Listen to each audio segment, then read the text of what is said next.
금리가 올라가면은 처음엔 무조건 폭락을 할 수밖에 없어요. 알트코인 트렌드가 뭐냐면 85%가 빠졌어요. 그러고 난 다음에 정도 되더라고.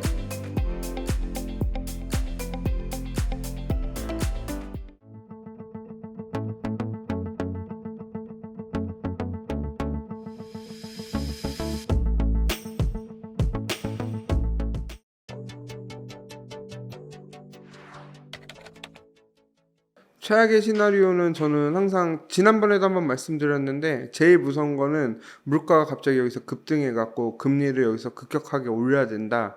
그런 상황이 오면은 저는 비트코인이 뭐 지금 1억이든 2억이든 해서 정리를 할 생각입니다. 가격과 상관없이. 왜냐하면 무조건 위험자산으로 현재 분류돼 있기 때문에 그때는 한번 정리가 필요하기 때문에 물가 상승에 따른 금리 인상이 제일 위험하고요. 그 다음에 또 아무래도 전쟁 이슈들이 요즘 불안하잖아요. 그런 것들 나왔을 때도 조금 조심을 해야 돼요. 당장 물론 전쟁이 나면은 순간적으로 빠졌다 다시 회복할 수도 있는데 만약 그게 장기화되면은 결국엔 안 좋은 방향으로 흘러갈 가능성이 높기 때문에 물론 일부에는 아직 안전자산이라고 얘기하시는 분들도 있는데 금이기 때문에 뭐 디지털 금이기 때문에 저는 아직까지 위험자산이라고 생각을 하기 때문에 좀 조심하셔야 되고 뭐 마운트 곡수 물량이나 뭐 이런 여러 가지 악재들이 최근에 많이 있잖아요. 그런 악재들은 항상 비트코인에 동반하면서 왔기 때문에 오히려 마운트 곡수 물량이 나온 게 단기적으로는 좀 충격 주더라도 결국에는 큰 악재를 해소한 거기 때문에 오히려 더 긍정적으로도 볼 수 있기 때문에 그런 비트코인만의 큰 이슈보다는 약간 전체적인 매크로 환경이라고 보고 있고 진짜 제일 안 좋은 거는 미국에서 만약에 비트코인 금지하면은 정말 거의 시장 끝났다고 보도 되는데 지금 분위기는 전혀 그럴 분위기가 아니잖아요. 그런 가능성은 없고 그럼 물가 정도만 크게 조심하면 될 것 같습니다. 금리가 올라가면은 처음엔 무조건 폭락을 할 수밖에 없어요. 그 다음에 급격하게 반등은 제일 빨리 할 가능성은 전 동의를 하거든요. 그렇기 때문에 차라리 그런 가능성이 있으면은 위에 그때라도 좀 팔고 밑에서 다시 사야 되고 그때는 지금 상태에서는 굳이 다시 말씀드리면 비트코인이 뭐 금이다라는 거에 대해서 물론 금이랑 비슷한 그게 연관성은 있는데 약간 저 개인적인 생각은 비트코인은 디지털 금이다라고 생각을 하는 거는 약간 사람들한테 쉽게 설명해 주려고 표현한 것 같아요. 물론 비슷한 면이 매우 많기 때문에 어느 정도 인정은 하지만 완전 똑같지는 않거든요. 그렇기 때문에 저는 뭐 꼭 금이랑 연관되어서 금이기 때문에 위험한 상황에서 무조건 올라간다 라기보다는 지금은 아직까지 위험자산이다 라는 걸 좀 기억하셨으면 좋겠습니다. 그런 것도 있고 이제 초기로 탄생했기 때문에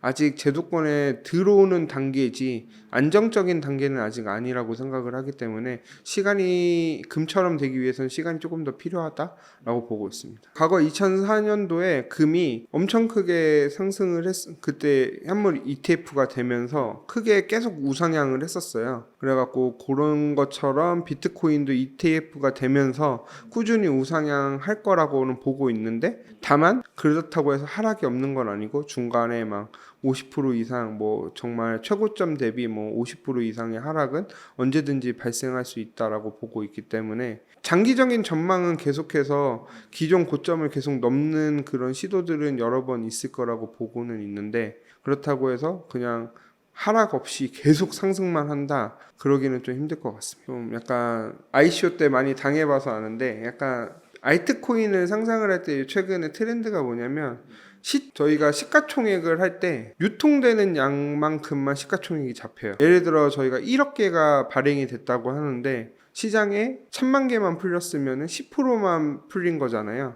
그럼 이 1000만 개 풀린 거에 대한 시가총액만 잡힌 거예요. 그러다 보니까 이렇게 물량을 조금씩 해서 가격을 끌어올리고 난 다음에 이제 어느 정도 급등할 때 물량을 조금씩 풀리면서 알트코인들을 이제 물량 넘기기나 이런 식으로 오거든요. 약간 최근에 뭐 월드코인 같은 경우가 그런 이슈들이 좀 있었고요. 그러다 보니까 항상 그 물량이 어느 정도 풀렸는지도 항상 보셔야 되고 언제 어느 시기에 얼만큼 풀리는지 계속 알트코인 하실 때는 투자에 참고하셔야 됩니다. 근데 이게 개별적인 코인이기 때문에 개별 본인들이 보유하고 계신 코인들에 따라 다 달라요, 시기가. 그렇기 때문에 그거를 좀 조심해서 보셔야 되고, 비트코인이랑 이더리움은 크게 상관없으니까 안심하셔도 됩니다. 최근에 제가 저번에 한번 말씀드린 온도코인 같은 경우는 물량이 거의 안 풀렸어요, 많이. 그렇기 때문에 상대적으로 이번 하락 때도 크게 방어를 했고, 그렇기 때문에 아마 내년 1월인가 2월인가 그때부터 서서히 풀리기 시작하거든요, 단계적으로. 그렇기 때문에 그런 걸 한번 참고하시고, 제가 그렇다고 해서 나쁘다 좋다라고 하는 게 아니라 오히려 물량 풀릴 때는 더 크게 올려요. 왜냐면 사람들 관심이 있고 본인들 물량도 넘겨야 되기 때문에 오히려 무조건 풀린다고 해서 무조건 떨어지는 게 아니라 오히려 올라갈 수도 있어요.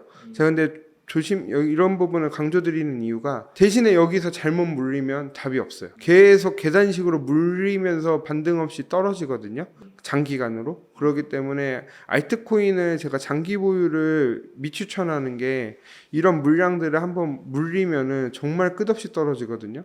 그렇기 때문에 저는 이번에 상승장 끝났을 때 코인을 다 판다고 한 이유가 여기에도 있어요. 그렇기 때문에 비트이더 장기 투자는 저는 적극 찬성을 하는데, 알트코인에 장기 투자를 한다는 거는 정말 위험할 수도 있기 때문에 항상 장기 투자를 하시더라도 이 유통되는 양이랑 언제 풀릴지 어떻게 될지에 대해서도 좀 지켜보셔야 된다고 보고 있습니다. 뭐 코인마켓캡 가시면은 현재 시가총액 대비 얼마 발행됐고 이런 게 나와 있고요. 각 이제 그 백서나 이런 것들을 참고하셔서 보시면 될 것 같습니다.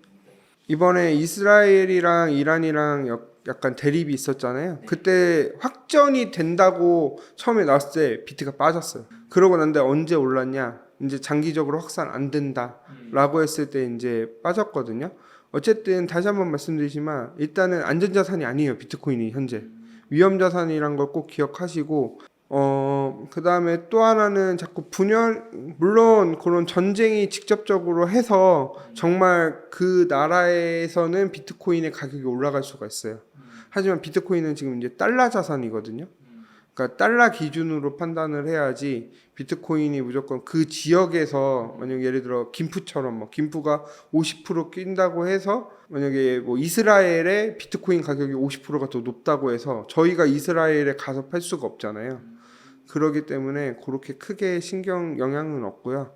다만 지금 전쟁 얘기 나와서 보는데, 뭐 지금 당장 막 최근에 그 러시아에서 북한 방문하면서 우리나라에 한반도에 전쟁 난다고 자꾸 이런 얘기를 많이 하시는데, 저는 거의 오히려 북한이랑 이렇게 대립이 되면서 러시아랑 오히려 더 전쟁이 안 날 것 같다라고 반대로 생각을 하고 있거든요.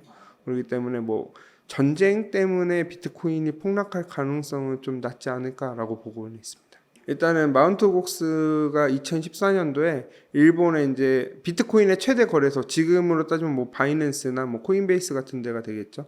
그런 최대 거래소에서 해킹이 당했다는 얘기가 통해서 해킹 사건이 발생하면서 비트코인이 엄청 폭락을 했어요.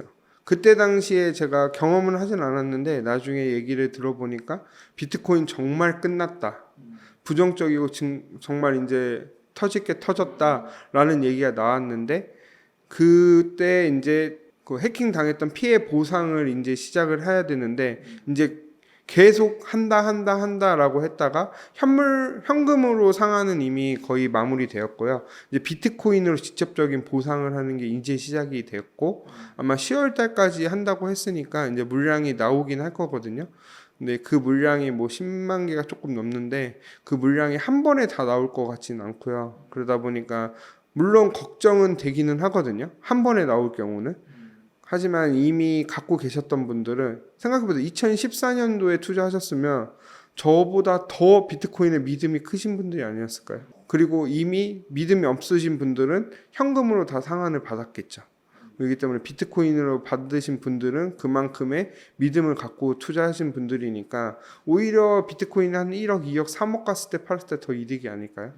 그렇기 때문에 저는 지금 당장에 그 마운트 곡슨 때문에 약간 출렁임은 있겠지만 오히려 그런 공포를 먹으면서 비트코인이 야금야금 상승할 수도 있기 때문에 너무 마운트 곡슨 물량에 그렇게 크게 패닉을 하시거나 하실 필요는 없을 것 같습니다. 그리고 또 하나 보시면 어쨌든 거의 10년이잖아요. 2014년부터 지금까지 왔으면 그 10년 동안 묵은 악재가 해소됐으니까 비트코인한테는 장기적으로는 결국 좋은 영향이 끼치겠죠. 전 10% 미만으로 보고 있습니다. 네, 그 가능성은 낮고요. 어쨌든 비트코인이 최소 그래도 앞만 못 가도 한 1억 2천에서 1억 5천까지는 가지 않을까라고 보고 있습니다. 거기 보시면은 에피소드가 되게 많아요. 근데 이게 하락장 에피소드도 많은데 상승장 에피소드가 있거든요. 그 중에 하나가 상승장인데 변함없는 계좌라는 에피소드가 하나 있습니다. 그때가 언제였냐면 제가 한 2020년도 4년 전쯤이거든요. 4년 전쯤에 비트코인이 이제 서서히 반등하고 최고점도 돌파하고 상승하고 있는데 제 계좌는 여전히 마이너스인 거예요. 물론 손실도 많이 보긴 했었지만 그것보다 더 큰 거는 알트코인에 위주로 먼저 투자를 했었기 때문에 그런 현상이 나타났거든요.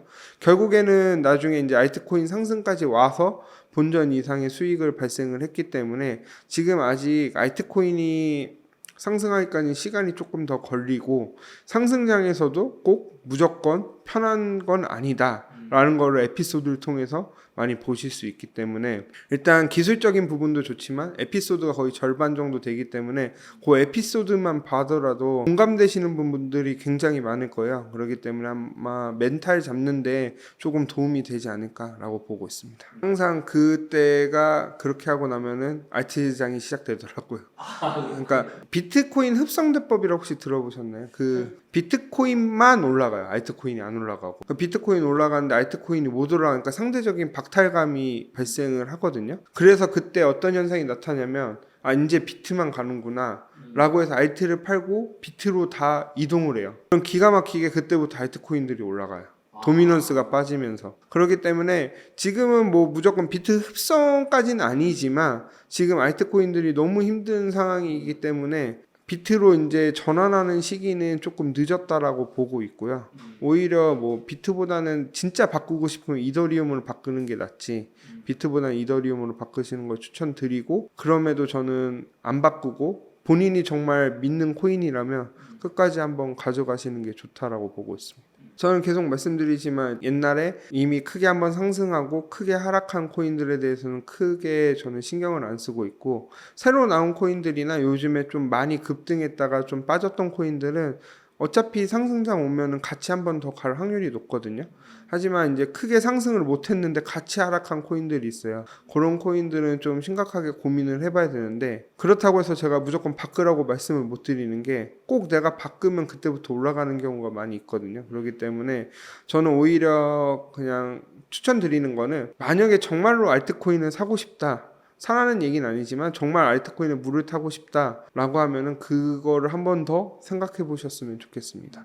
그러니까 정리해보면 굳이 알트코인을 손절해서 비트나 이더로 바꾸는 것보다 갖고 계시고 차라리 새로 나온 현금이 있으면 그거를 이 비트나 이더를 사시고 만약에 정말 내가 이 코인을 무조건 갈 거고 나를 한번 큰 수익을 줄 거다라는 확신이 있으면 물을 타는 게 맞죠. 제가 지금 차트는 준비해오지 않았는데 제가 샌드박스 코인에 대해서 얘기를 해드리면 매수 매도 추천이 아니라 제가 샌드박스 코인이 지난 상승장에서 엄청나게 올랐던 코인 중에 하나예요. 그때 당시에 아마 거의 2021년 5월에 저희가 이제 상승장에서 이제 붓다빔이라고 하거든요. 2021년 5월에 큰 하락이 있었는데 그때 당시에 85%가 빠졌어요. 그러고 난 다음에 10,000원까지 상승을 했었거든요. 그때가 60배 정도 되더라고요. 85% 빠지고 60배 간 게 상상이 되실까요?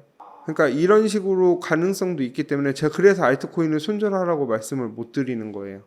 그렇기 때문에 이걸 제가 말씀드리는 이유는 알트코인이 이렇게 변동성이 크기 때문에 너무 무리해서 투자하시면 안 되고 그렇다고 해서 지금 내 코인이 거의 한 50% 이상 빠졌어요. 뭐 예를 들면 AI 같은 코인들이 최근에 더 많이 빠졌었거든요.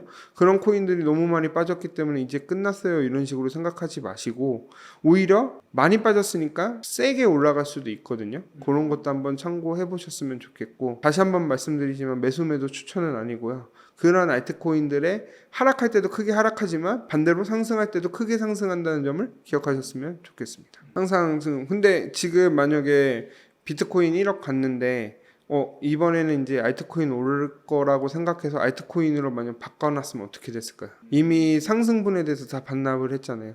그렇기 때문에 제가 항상 말씀드리는 게 비트이더 최소 50%는 갖고 있어야 되고 모든 코인을 팔고 알트로 가는 타이밍은 아직은 아닌 것 같아요. 지금 도미넌스가 아직도 50 한 4에서 6 정도 왔다 갔다 하거든요. 이게 추세적으로 확 떨어질 때가 있어요. 그때는 진짜 본격적인 알트코인의 상승이 오거든요. 그때 약간 익절한 금액 갖다가 약간 순환적으로 알트코인들이 상승하기 때문에 그때 짧게 투자하시는 게 좋지, 지금부터 접점 잡으려고 이렇게 하시는 거는 물론 감당하실 수 있으면 좋은 방법이긴 한데 리스크가 너무 크니까 그거는 신중하게 생각하시면 좋겠습니다.